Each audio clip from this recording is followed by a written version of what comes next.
Vincent. Welcome to Menorca. Thank you. Pleasure to be here. Well, the first question is always the same. It's who is Vincent Desiderio and what the hell is he doing in Menorca? God knows, I'm trying to figure that out. Well, who am I? I'm a painter, I'm a teacher, I'm a father, I'm a husband. I was born in Philadelphia, moved to New York, lived in New York, teach at the New York Academy, and I've shown at different galleries, but now I show at Marlborough Gallery in New York. I received an invitation from you guys to come to Menorca, and I was very impressed with what I saw in regard to your workshops. Thank you. And I was very anxious to come and experience it. And I was very happy to find, such great guys, running the program. So it's been a real pleasure. It's our pleasure too. I can guarantee you that. So, well, it's all about painting, and but what is actually the act of painting? I mean, is it something intellectual, or is it something that goes way beyond that? Boy, the act of painting. I think as painters, we kind of think on a different plane than a lot of people. I know that sounds arrogant, and it might sound really foolish to a lot of people who have denigrated painting over the years as something that is archaic or not a proper medium for our times.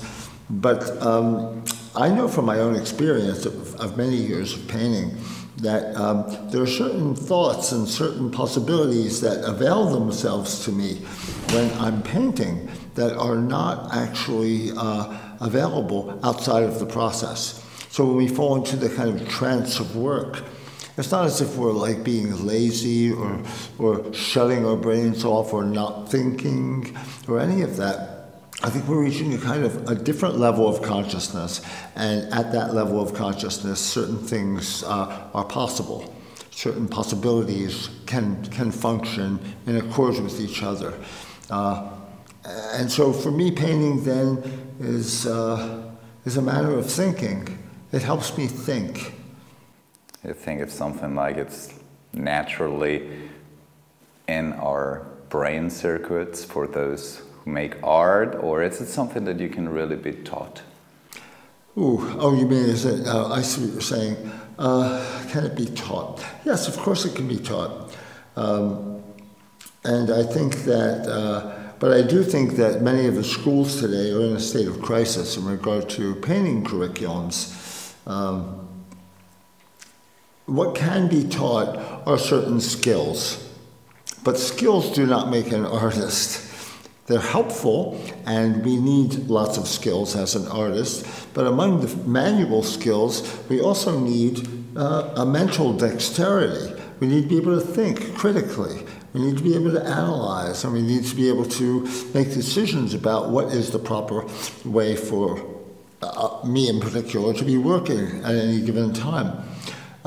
You can encourage and inspire young people to be artists as long as you're open to their needs. A lot of teachers try to take students and crush them and rebuild them in the teacher's image, which is terrible. Or there are many people who believe that there is a prevailing tendency in art that they have to promote when they teach courses. And those things, those prevailing tendencies come and go. Today it happens to be a really concentrated focus on politics, on the political in art, which is ridiculous because it's officious. All art, I think, is political. You can't avoid politics in art. You can't avoid aligning yourself with one group or another group, a set of ideas, another set of ideas, but to try to make it, overtly political so that everyone understands that you're coming from a political position as opposed to another. Sometimes I think that is it's a bad way to teach. And so. It's this thing you talk about a lot about they make you learn in order to be able to unlearn. So what's the point about that? Is it really necessary, or how do you feel about that? Well, that is one of the big, I think, blunders of teaching painting. And we see it is prevalent in a lot of these atelier programs or neoconservative programs about painting, where they emphasize a French academic style of painting, and you're sold a bill of goods saying that you learn these skills as if these are the skills of the old masters, and from there you can go anywhere. But I don't think that's the case. I know it's not the case. First of all, you're not learning skills of old masters. You're learning skills of late 19th century French painters. Okay? In fact, you're learning the very skills of the painters that the most advanced ones that we admire so much detested, like Bouguereau and Meissonier and people like that. You know, they obviously didn't get anywhere using those techniques, but the artists who actually understood more deeply what is embedded in the techniques of Western art, from Giotto to, you know, Michelangelo, all the way through to Willem de Kooning in our times and later, you know, understand that there's information embedded in the technical, and that as painters we locate the information and we riff like a musician off of that information of our predecessors. But the problem with learning to draw in this French academic way is that the tendency then is to try to force every idea you will ever have as a painter into that system. And sometimes the system can't accommodate your idea. So you wind up sticking a round peg in a square hole and forcing it in until you shave it completely until it fits into the square, and you've neutered your whole idea. So it's just not, I think it's a prison, actually, more than an observatory. And, well, but besides the teaching issue, it's also, isn't it also a learning issue? That you said many times that we have to learn how to learn. That's right. So we all have different ways that we learn. We all have different aptitudes for learning. Sometimes I hear the expression, you have to learn the rules in order to break them.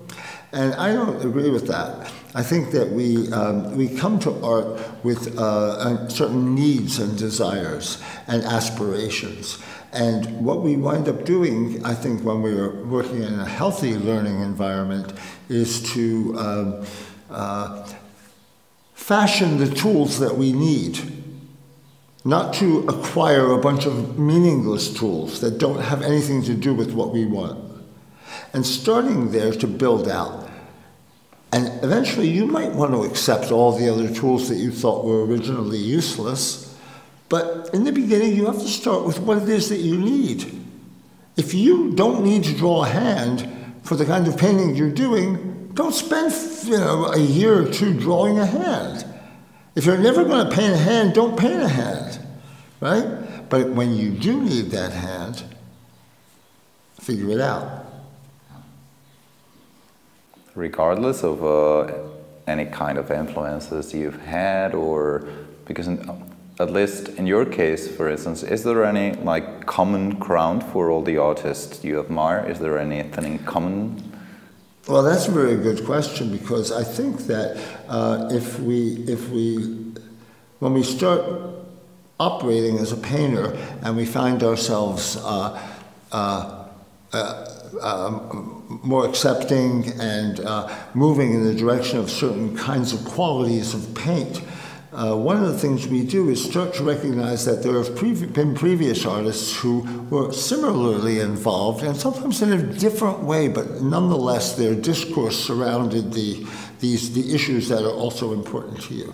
So in like Borges's expression, we create our predecessors. So by painting in this particular way, I align what I'm doing with this artist, this artist, this artist, this artist in the past. So I actually have created a stream that leads up to my work by recognizing in those artists similar tendencies.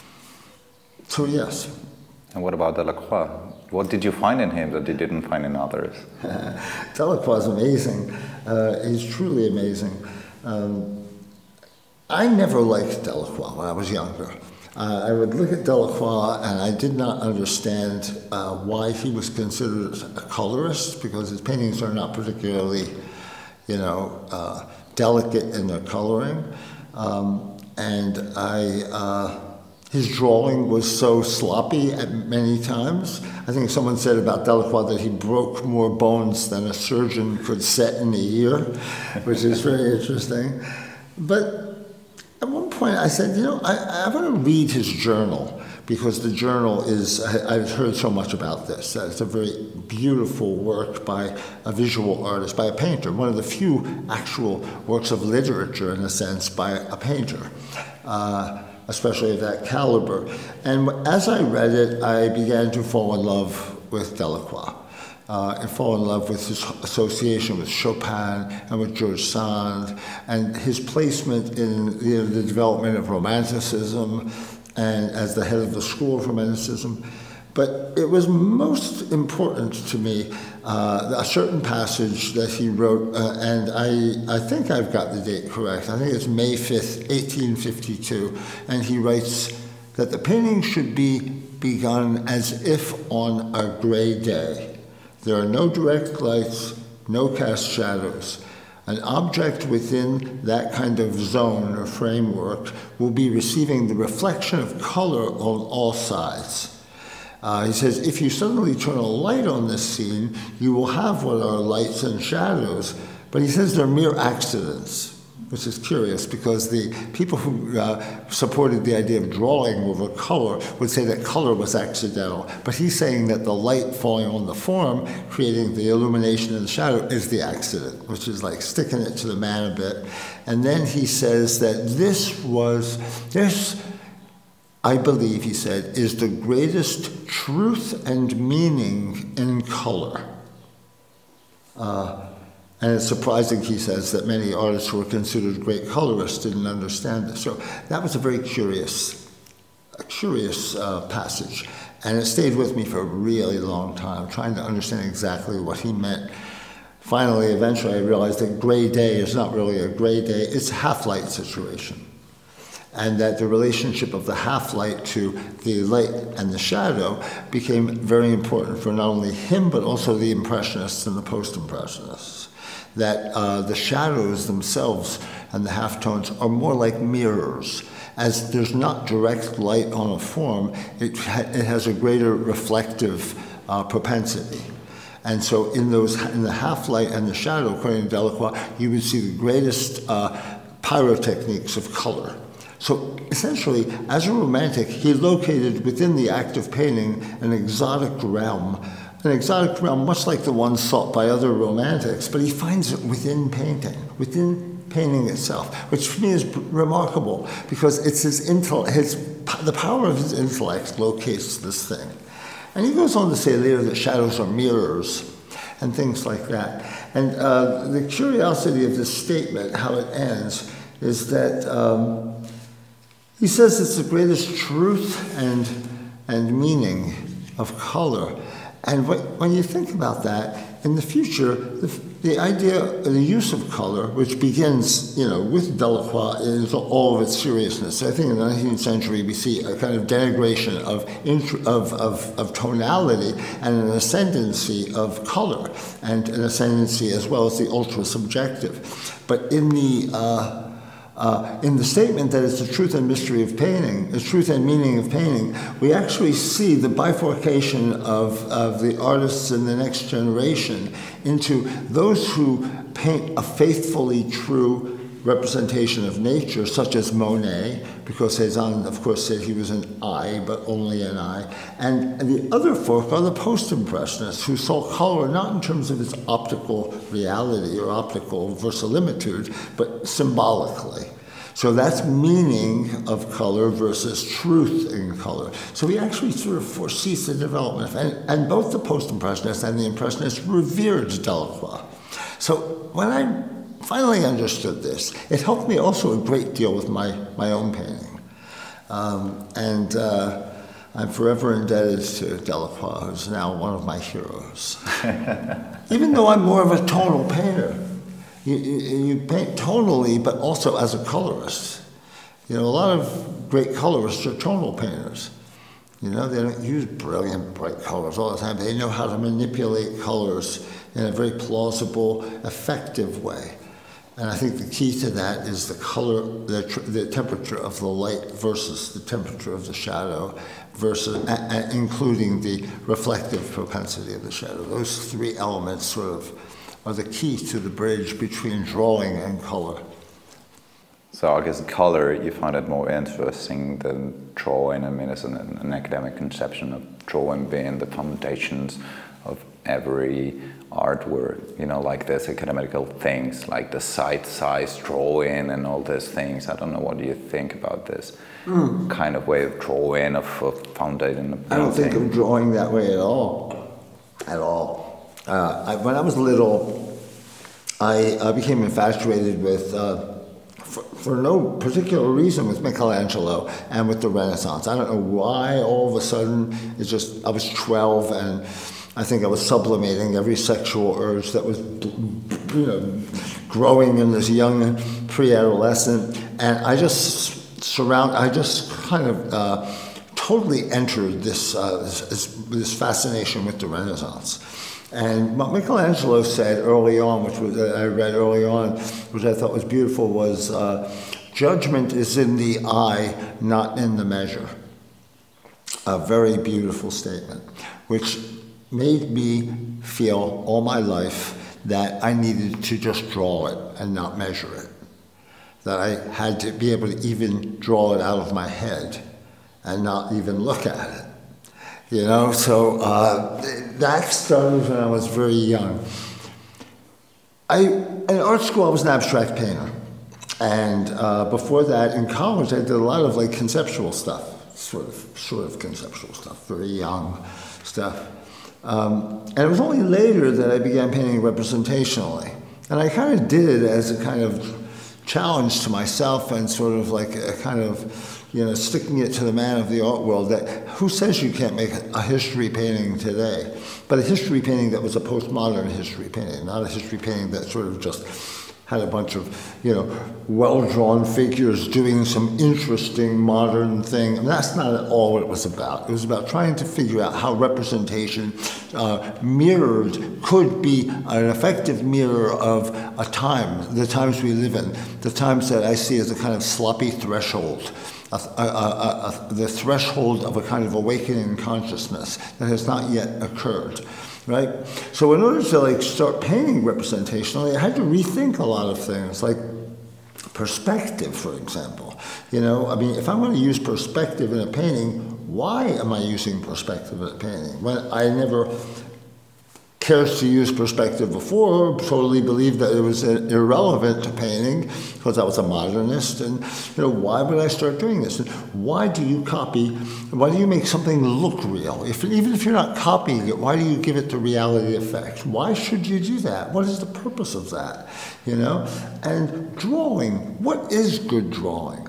You know, what is bad drawing? How do you learn to draw? And first, I looked to the artist who was closest to my heart at that time, and still is. It was Willem de Kooning. And I saw the drawing in his paintings. And I learned drawing, in a sense, from understanding his paintings and understanding his marks and his brushwork and the sort of unexpected nature of the direction of his stroke and mark. And all of this thing gave the work a kind of a very plausible a randomness that echoed more with existence than it did with, you know, sort of a rote representation of something. So knowing that that was the most important thing to me, or a very important thing to me in drawing, I began trying to investigate where drawing comes from. What is the essence of drawing in Western art? And starting with de Kooning, actually, I felt there was a great kinship between de Kooning and he would always say the Cubist grid. So the Cubist grid was always in his mind, he said. So then de Kooning go back to the analytic Cubists. From the analytic Cubists go back to Cézanne. And from Cézanne go back to Ingres, and go back before Ingres to, Poussin, and before that, just going back to people who emphasized drawing, but not just the outline of drawing, but the tonal demonstration of form as illuminated by light. So it goes all the way through to de Kooning and beyond, So what was it, and what was drawing? Where did it come from? Where did this authority of form come from in art?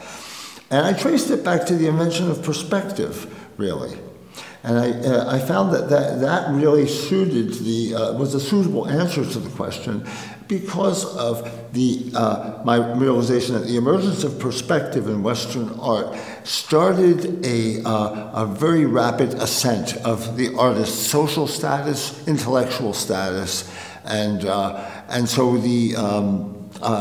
before that, artists were considered more to be craftsmen, and they were workers. It was not like Chinese art, where they were considered to be high priests and intellectuals and monks and people of great note. In the West, we were just these sort of like craftsmen working away, admired by some, but by and large, at the lower realms of society and notoriety and things like that, except for a few, there were notable exceptions.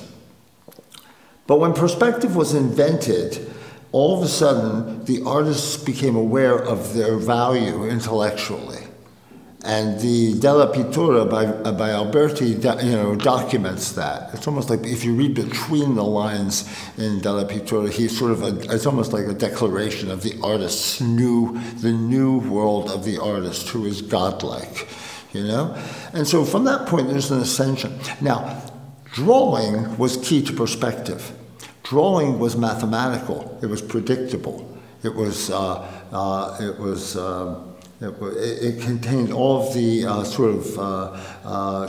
it was geometric. It involved a kind of intellectual rigor that other things didn't have, because drawing now was associated with the organization of space mathematically.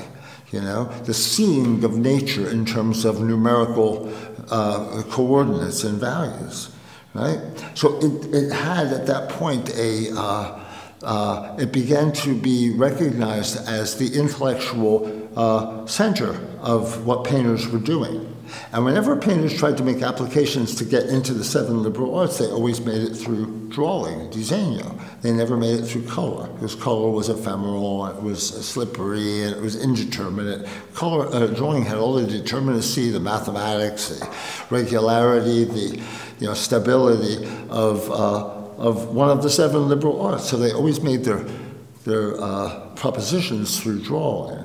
Drawing became the intellectual center of art for a long time, and that's how I had to retrace it in order to justify my even doing it in 1984 when I started painting representationally. So it's kind of, I don't know, maybe I'm nuts. I could be nuts. I could have a screw loose, but that's... I think it's a good point.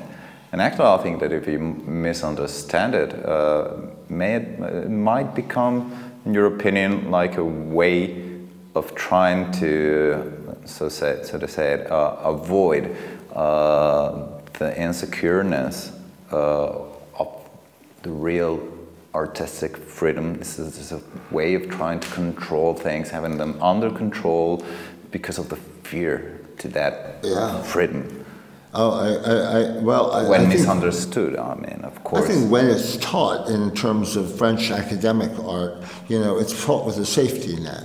So eventually, I know people who go through that kind of training, and there are some friends of mine, even young friends, who have done that, and I see what they do, and I feel really proud of them and happy for them that they actually went from absolutely not being able to control anything to suddenly being able to exert this kind of focused control over something. And so I say, good for you, and I think I'm happy for you, and that's great, because I really love people, so I'm happy for them. However, what they've learned to do was to draw with a safety net, to become an artist when you always know that you will succeed at what you do. And you will always produce something that your auntie will say, "Oh, you're such a fine artist, you are," And, Maybe they're more interested in the applause than in expressing something? They need to know that they are,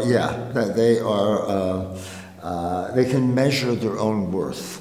They can say, I couldn't do this, and now I can do this. And it'll stop there. That'll be fine. Then they'll paint those heads that you see on the internet all the time. This is knock this one off in 10 minutes. This is my demo, 10 minutes. You see them all over the internet. It's like, enough. I don't want to see another head with black shadows or any kind of shadows. I just don't want to see a head anymore on the internet. But that's what they learn to do. And then they do it ad nauseum as if that is going to teach them how to be Rembrandt or Titian or Picasso. Or it's just not going to be there. It's not there. That's not what the education is or should be.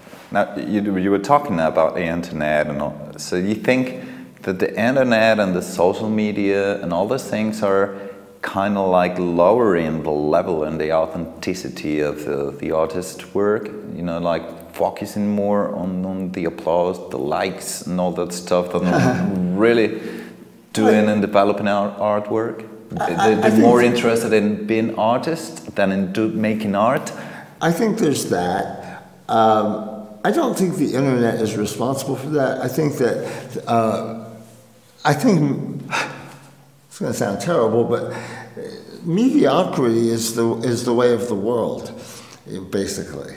And most of it is because a lot of people don't spend a lot of time really thinking deeply about this stuff. And when they do spend a little time thinking about it, they spend a very short time learning what they think they need to learn, because everything today has to happen like this.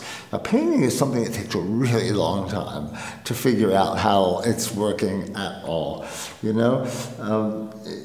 I think it's really good that people have access to the internet and can show their work, but it's not surprising that most of it is just garbage, which is fine, because I didn't expect everybody out in the world to be a really great painter, even when they tried, and it was never that way ever in the history of art. If you go to Italy and you start going through churches, you'll die if you try to see everything and understand it as something important to see. Some of it's just garbage, like museums. If you go to a museum, you try to see every single painting. 90% of what you're looking at is just not interesting. It's certainly not equipment for you at any given moment. You're overwhelmed by it. But there are a few pieces that really are remarkable, that keep emanating this sort of like energy, that keep them alive in the present tense of existence throughout history, and those are the ones we tend to gravitate toward as artists. But the idea of fame and the internet, it was very different when I first started out. Now I start to sound like the old man, But when I came to New York, the way people became aware of what you were doing was very different. There was no internet and there was no social media, and so really what you had to do was decide how and when and where you were going to show a painting in what gallery. And now you tried to decide on a gallery that had a good reputation, as opposed to a schlock gallery that just showed garbage, that wanted to show your work. You say, no thanks. There were publications that would ask you, we're going to do a cover story about you, would you like it? But it's a magazine like Guns and Chicks magazine for the arts. And I would say, no thank you. I don't want you to do an article. They said, we're going to do a cover story. I said, no, don't do it, So you had to pick and choose and make sure your work, reached the appropriate audience, and so you now throw it out to the space, to the open space. Yeah, you didn't just throw it out to the open space, and if you got a serious review in a serious publication, then you were really ecstatic, because it was a mark of seriousness, that your work was being considered seriously. It really was not like, you put it up on the internet and you get 1,000 likes for it. You say, gee, I'm so popular. Boy, I really am famous now, I guess there's some kind of anxiety for having a certain style and showing off. Yeah. Isn't it that way? Or? Yeah, I think it is. I mean, in a sense, when I see works by people that are old friends and they're doing a good job, I get really excited and think, oh, I'm so happy that I got a chance to see this. I never would have seen it otherwise, you know? So I don't think, it's a different idea of, and maybe in the future it will be the thing that utterly transforms the art world. We think we need time for just making a natural filter. You know, some say that history of art is the history of exceptions, because the only ones remaining are the ones that really stood out of yeah. the main general painters. We do not know. I mean, it's not just them who painted. Those are just the ones who stood up. That's right. So it's a history of exceptions. Yeah, I get that sort of question, and people say, you know, I used to get it more, but sometimes you still get it. People, and in art schools, they'll say, you're painting? Why are you painting? It's just an archaic form, you know, it's an anachronism. I mean, you're like a dinosaur. Why are you painting? We live in the age of technology and computers and digital imagery and all of this stuff. Why aren't you engaged in that sort of thing? And why are you wasting your time with, you know, the same materials that essentially cavemen used, you know, many, many, many years ago? And my answer to that is that in any given time period, we know from history that there are legions of artists who are doing exactly what the times call for. The times require this, and I'll do it that way because I'm a man of my times, you know? And then there are artists who actually turn their backs on their times, and in doing so get a better view of their times because they circumscribe the times by their sort of, you know, looking away from them, you know? And ironically, those are the artists who often become the ones who are emblematic of their era, you know? Like someone like Delacroix, for example, who, you know, he comes out of the Age of Enlightenment, right? He comes out of French neoclassical painting. This is what the rage is, you know. It's not quite David anymore. It's more like Ankh, but it's still, you know, based on the principles of the neoclassical. And he starts looking at Rubens and Veronese and people like that as his models for creating a completely different art. He's not looking at Poussin, you know, which a good Frenchman should have been looking at. He's going back in time. And but then he becomes emblematic of a new generation of painters that are turning their back on the Age of Enlightenment. We're doing the same thing today in some ways. You know, we have, once we identify the academic nature of our times, and every time sort of degenerates into an academicism, you know, once we become clear about, you know, what the parameters of that academy are, we can strike against it by actually turning our back on it. So as a painter, in an age of high technology, I essentially turn my back on the times. I don't want my paintings to have the slick patination of a computer screen or a photograph. I want them to be heavy, laden with material, falling off the canvas, painted with the most ridiculous stuff, so that they have a material presence in a material world. You know? That's what I want to do. And screw technology, which I love, but not interested in that. I don't think that it's, you know, it's not going to add any more to it. The medium is not the message anymore. You know, as I was saying today in class, you know, I love when Baudrillard in The Ecstasy of Communication says that we stand in awe, in a state of ecstasy, surrounded by pure and empty form. You know, the forms that once were the containers that sort of carried with them the intellectual center of what art should be, or what things are, the things that actually, you know, can be identified as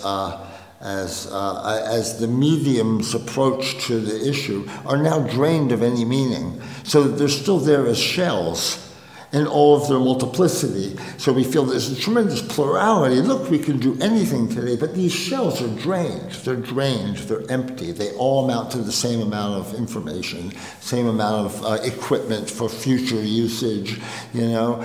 So it's a ruse, you know. It's sort of all about associative sort of infinity as opposed to a hierarchical infinity, if you know what I mean.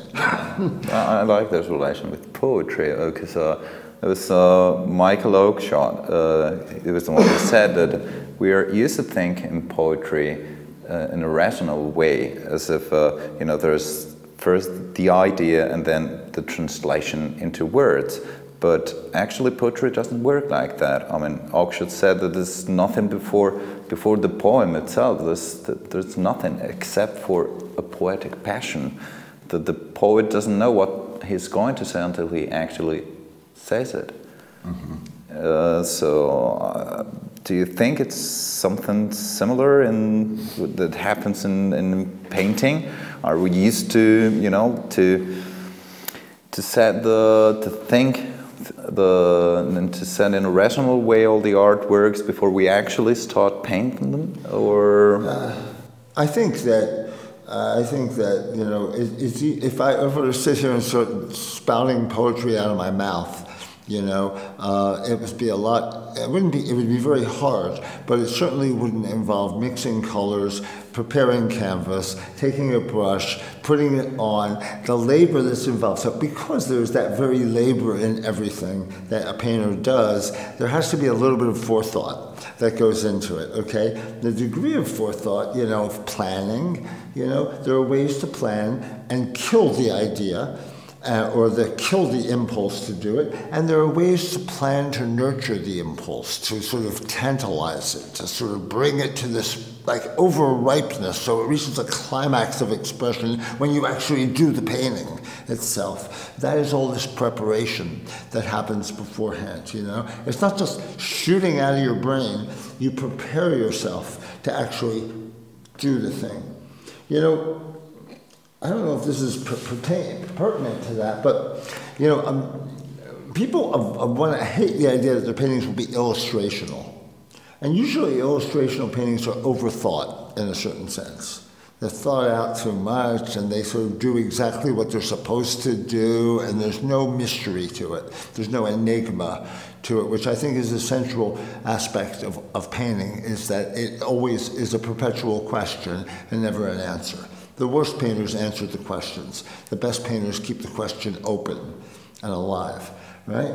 So an illustrator and a painter might start from the same point, from like, they have an idea, a kind of idea of where they want to go with this visualization, right? And they start moving in the direction of finishing the idea of the terminus. Now, the illustrator, these sort of vectors will actually converge at a terminus, and that terminus, that final point, will be the illustration. So the illustration is the materialization, the manifestation of the initial idea.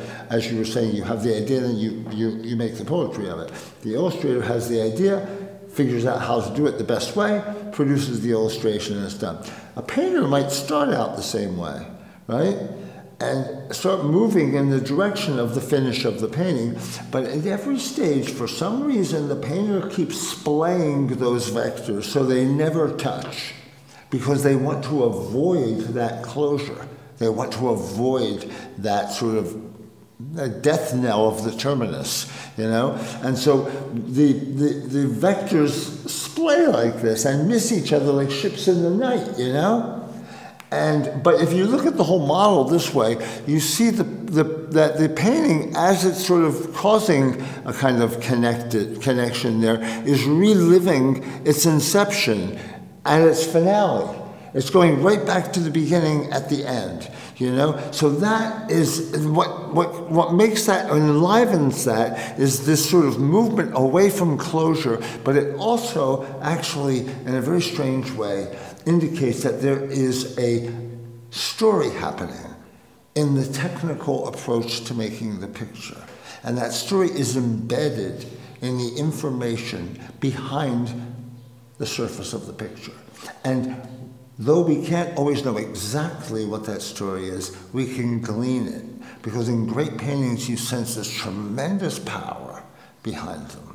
And that power are all of the decisions, the assertions and the negations and the sort of misgivings and the beliefs and the sort of doubts and all the things that lead to the final skin of the painting. They're embedded in the course of that execution in great paintings, you know? Somehow they require a reaction from the artist, establishing an empathy connection, an empathy link, which may be lacking in some illustrational work, as you say? I would say so, yeah. You know, there's great trouble in the saint's eyes. You know, that's the thing. There's a beautiful. There are two drawings. I don't know if this is even pertinent to this, but it made me think of it. There are two drawings by Holbein that are really cool. One of them is the guy, I can't remember his name though, who perjured himself to get Thomas More executed, because More had to be executed because he was going against the king's desires to divorce his wife so he could marry someone else and have the boy. More said, no, it's against the church. You cannot do this. So King wanted More, his friend More, executed, so get him out of the way. And so they trumped up these charges, and this one man sort of perjured himself in court, made up all these things about More, and More was found guilty and he was executed. And so Holbein, who was there to observe all of this stuff, did a drawing of the man who perjured himself and a drawing of Thomas More.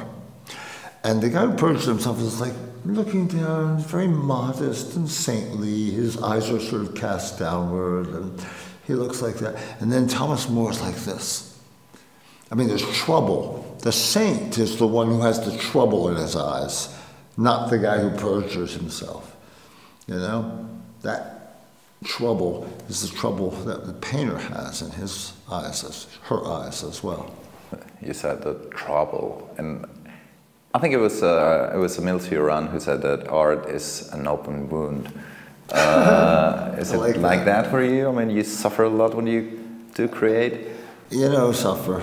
I mean, I think I've observed suffering in life that, and I wouldn't, in a certain sense, I wouldn't cheapen the real suffering that I've seen and that other people have seen by saying that paintings, the suffering of the painter, is something akin to that. I mean, when you watch your son at 3, you know, become paralyzed and then have a stroke and suffer so much, but still maintain an amazing spirit. How could I compare the suffering of a painter with that? However, it's not easy. And when people say, boy, I wish I could be you, you wake up in the morning, you're free, you go to the studio, you paint, you pet your cat, you water your, you know, spider plant, and, you know, you can do whatever you want to do. And I say, you know, I would trade you any day. I would take your job, and you can take my job, because I'm sick of it. I come down to the studio in the morning, the first thing I do is think, what am I doing here? Why did I ever choose to be a painter? My work is horrible. I've made a mistake. I went the wrong direction. All of this every day sort of comes, not every day, but almost every day, it comes upon me. And I have to pace the studio and pace back and forth until finally I talk myself into believing that it's possible to do it. And that I'm okay, I'm not so bad, I don't have to be the king of the art world, I'm just a painter, and I'm doing the best I can, and that's fine, and it's not so bad after all, and hey, that painting I started yesterday looks good, and you know, I think it's actually a work of genius, and you know, and I talk myself back into the high where I am the king of the art world, you know, and then I'm ready to paint. But every day I have to go through that. It's like Dante going through the circles of hell in order to get to paradise. I think it might be related with something you talked about, that the best artworks that you knew were those ones that were just about to fall, about to fail. Yeah. So, you know, it's so funny, especially coming back from China. I love China, for example. I mean, I love the people of China and the students and the entire, the faculty there. I just love them. They become dear friends over 3 years, so I love them so much. But the experience is phenomenal because of their education. Their education is so different than our education. These students in middle school through high school intensely learn how to draw in what's considered a proper way. They draw from the model. They draw still lifes. They do landscapes. They do the model again. They do portraits. They do this every day, because the competition to get into an academy is very, very high. So these people come to the academy knowing how to draw in a rote French academic way, in a certain sense, not with the greatest finesse of the greatest French academics, but they learned that way. They can all draw. Everyone who goes there can draw, right? They can draw portraits, they can draw landscapes, they can draw everything. And then they go to school and they can choose between different ways of working, but basically they're encouraged to be free. Now, be a modern painter. Based on what you learned in middle school and high school, go for it. They don't know what to do. Some of them do, some of them don't. Some of them, they work really hard, but there's no experience of modernism there at all in China. They had to learn it sort of afterwards, because the 20th century in China is like a century of revolution and transformation of the society. But they didn't have the time to actually, decide whether, phenomenological reduction was the proper way to work art, or the expressionist mark really had an enduring value, or any of the things that modernists, sort of worried about. They weren't even concerned with it, because they were living a life-death situation, Because they popped out, and they're postmodern now. China opened its doors. Hey, wait a minute, we slept through modernism, but postmodernism is here, so let's be postmodern. It just looks terrible. But skill and technique, I had to define for them the difference, what I think the difference is between skill and technique. You can teach anybody skill, but skill is not technique. Technique is the brainwork of painting. Technique is the invention within painting. Technique is the most sophisticated aspect of the process. And when I say, when people ask me what great technique is, I thought about it, and I think that for me, great technique is about to collapse under the weight of its own aspiration, right? Its own ambition, its own ego. It's about to fail, and it doesn't fail. It's on a tightrope. It's working without a safety net and succeeding. And boy, is that exhausting. And you look at Titian. Yeah. Titian did a number of paintings that are breathtakingly beautiful, great, transformative. They changed the world. He did a lot of shit, though. Even Michelangelo did a number of boners. Rembrandt did. They all did. Picasso did a lot of them. The only one who really never made a bad painting was Velázquez. We always go back to Velázquez. I don't know why, but the guy never made a bad painting. Well, maybe every artwork in nature is, it's naturally imperfect, except for Velázquez. Except for Velázquez. That's right. I don't know what it is, though, man. The guy never lost it. He just got better and better, and he just was like... Yeah, it's funny. Each and every artist you ask for, who's the best one, who was the best, like master of masters, it always goes back to Pelikan. It's amazing. It's amazing. He is an amazing artist, and I actually said, I think I was talking to Donald Cuthbert or someone, and I mentioned that I thought Velázquez was maybe the greatest painter ever, in a certain sense, and he disagreed with me. I said, how could you disagree with Velázquez? He never made a mistake. That's it. But it's, as you were telling, it's not about skills, it's not about that stuff. You were talking about the Chinese methods, all this kind of things, because I guess that somehow, rules are somehow shortcuts, and shortcuts may become traps. Mm-hmm. Could we put it that way somehow? So it's just about getting... I think there's a difference between, maybe a semantic difference between rules and principles. Well, yeah. Okay, so rules imply a kind of formulaic sort of approach to greatness. But there are principles that the rules of art change from time to time. They really change. That's why you can't teach French academic art and expect to get a 21st century painting out of it. It's going to look garbage. And we see the garbage all over the place. You know, you've seen it. It's like all over the place. Figures drawn perfectly well. Everything is right, but everything is wrong. You know what I mean? It's like, I'll learn to paint figures so I can paint them in any possible way, and then doing modern things so that people know that I'm a modern painter. This guy's got a cell phone in his hand, so it must be a modern painting. It's like, cut me a break. This stuff is garbage. Garbage! I'm sorry. That is garbage. And I will never, it makes me want to throw up. It's just not right. It's just not good. It's just crap, But principles are another thing. And you could trace a certain principle or aspiration, principle, kind of longing for a certain thing from Giotto. You can go even earlier to the Greeks and the Romans, but from Giotto, Masaccio, Michelangelo, Pontormo, even El Greco, Caravaggio, Rembrandt, Velasquez, Rubens, Poussin, Cézanne, Courbet, there's a tendency for a thickness and a density of form, a sort of appreciation for the volume of the form as being, the thing that these artists can't live without. And it starts with Giotto. I mean, Giotto, the thing that makes Giotto so great is that for the first time he's painting forms in space.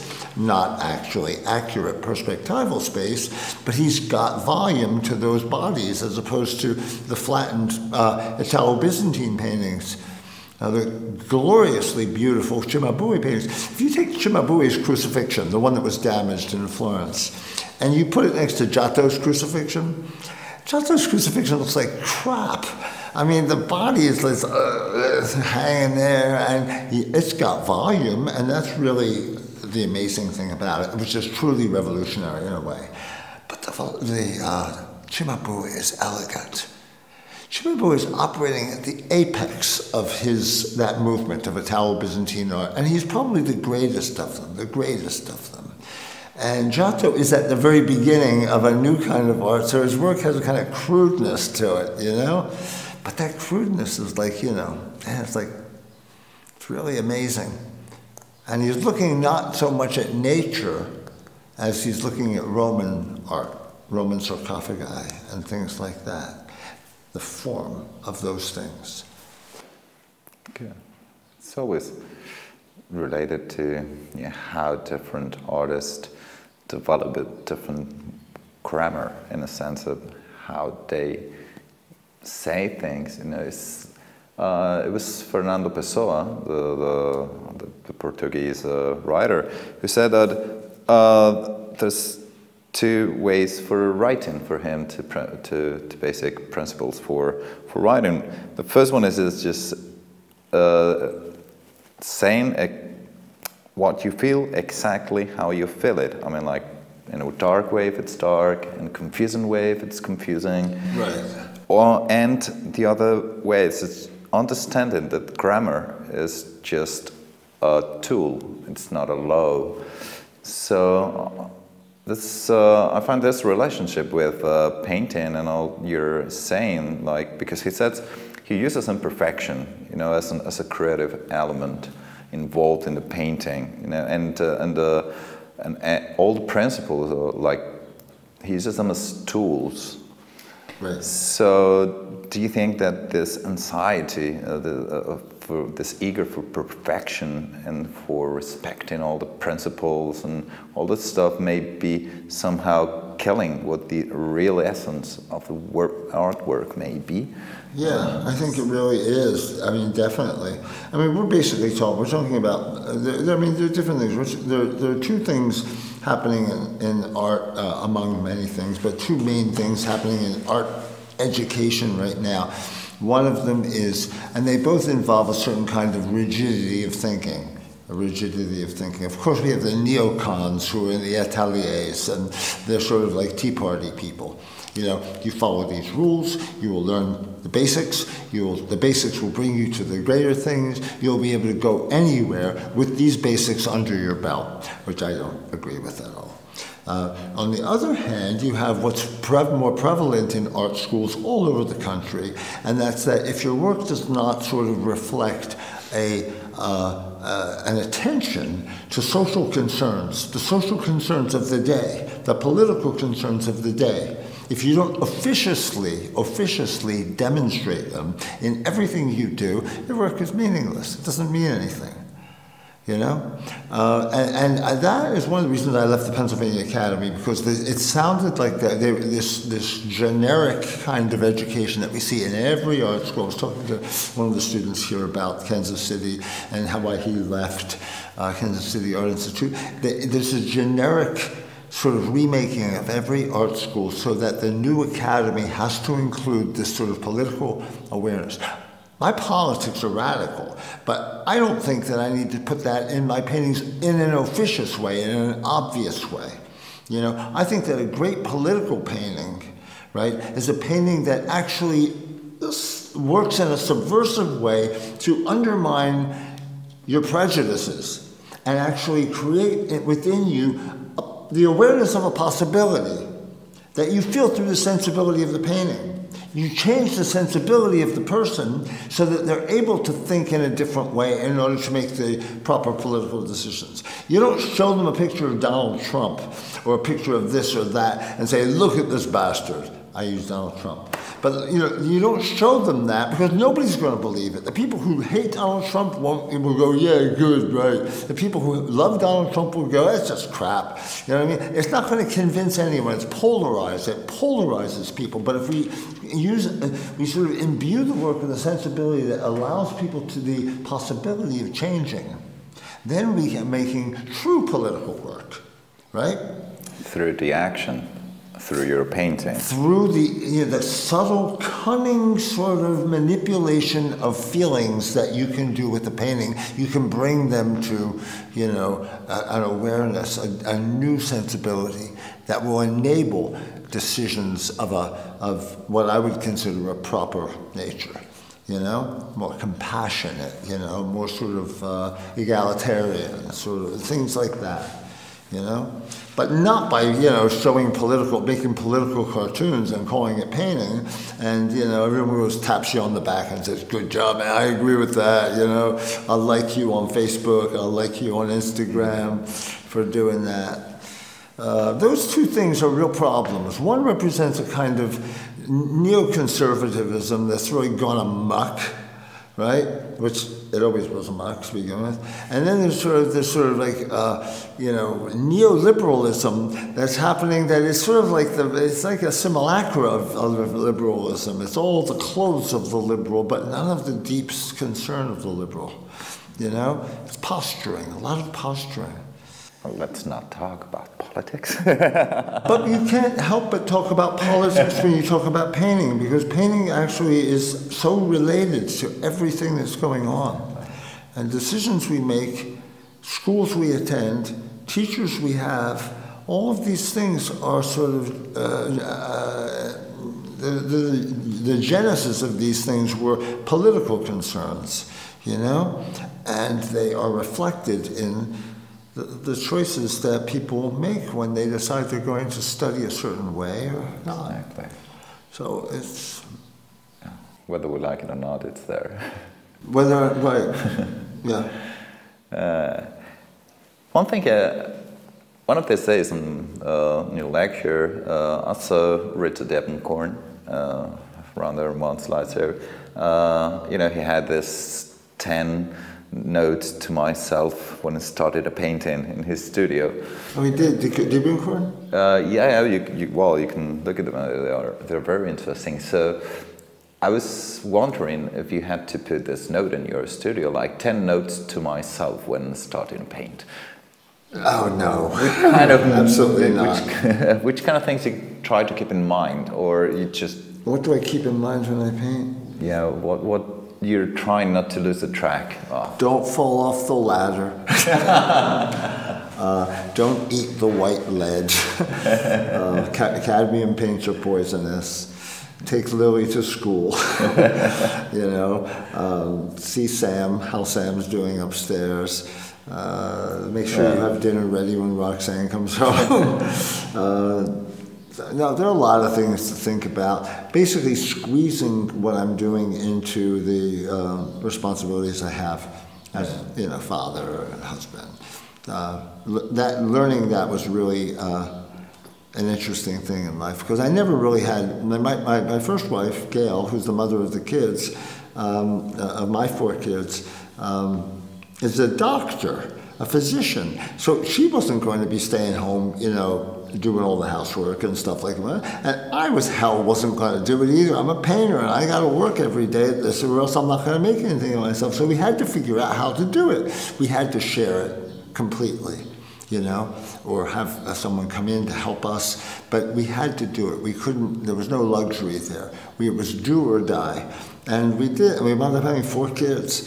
And, you know, now I've got 2 more kids, my stepkids, which are lovely, lovely people. But balancing all of that with and being an artist with family is a real trick.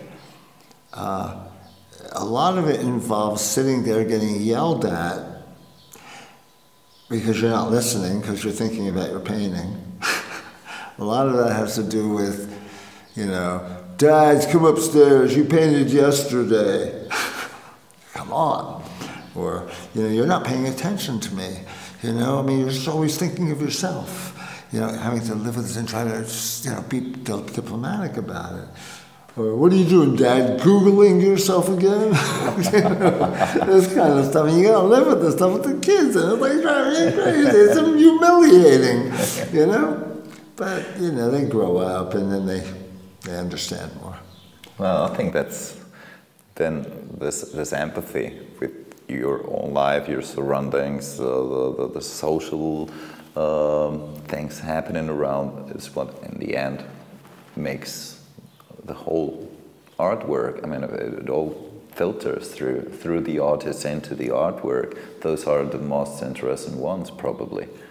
Yeah, well, you know, I think that, I mean, I don't mean to sound corny, but I really think that there's only one thing that's not an illusion in the universe, and that's love. I know I sound really corny, I hate it, but, you know, I believe it with all my heart. And when I paint well, I feel in my heart the same kind of love and excitement that I feel when I hold my babies, when they were babies in my arms, or I think of their smile, or think of a joke that we shared, or something like that, or Roxanne, or, you know, it makes me smile. I mean, I just smile, and that kind of feeling is the feeling I have when the painting is really working. You know, so I can gauge a little bit how the painting is working if it sort of mirrors to some extent the excitement I feel in my heart when I'm through the love of these kids, and not just my family, but my students too. You know, I mean, I really love them. I think they make me laugh, just like my kids. They're generally the same age group as my boys are right now, and I just love them. The whole world is before them, you know? They're precious. Well, you know what? We're loving you, and we're loving all this week with you. Sure. And this far, how's your experience going in Menorca? How's it been your experience here? Oh, I'm shocked. It's stunningly beautiful. I think everyone who you ever talk to, whoever comes here, realizes and says that it is a beautiful place. In terms of, Roxanne and I were talking today about how changeable the weather is, and how remarkably alive that makes you feel. Because, you know, we live kind of from episode, from event to event, and with long stretches of nothing in between those events. And we look back on our life and we say that event happened, and then we forget all the stuff that happened while we were waiting for the next event to happen, right? So it's kind of like we're asleep for all the time between events in a certain way. Or certainly not, but it feels that way. But when the weather changes, And it's raining, it's cloudy, it's sunny, it's storming, it's this and that. The events are so frequent and different that you remember everything that happened in between those events. So you really feel alive. And that's what I love about the place. And I definitely want to come back to the place because I think it's just great. Your workshop is so impressive to me. I mean, I do a workshop in Orvieto with my friend Bernardo Siciliano, and we have a lot to learn from you guys. I think that you run a very professional, very considerate, very hospitable and generous workshop. It's beautifully equipped. You know, not to do an advertisement for the workshop, but this is how I feel. Yeah, I was very impressed by the seriousness of your endeavor and the quality of everything that you are presenting here. So my experience here has been wonderful on a lot of levels. The students that we have are terrific, lovely group of people. I'm getting to know them better every day and feeling very happy about that. So in all, it's been an amazingly positive experience. Thank you. Really, I'm overwhelmed by your words. We really, really appreciate your words and you being here for us. We've been following you and your work for many, many years, and having you here and having this chat with you is such a pleasure and such an honor. So, okay, let's say, just for ending, just cheers to that, to having you back. You'll be welcome anytime, Vincent. This is your place, your home. Love to come back. Thank you. Salute. Salute.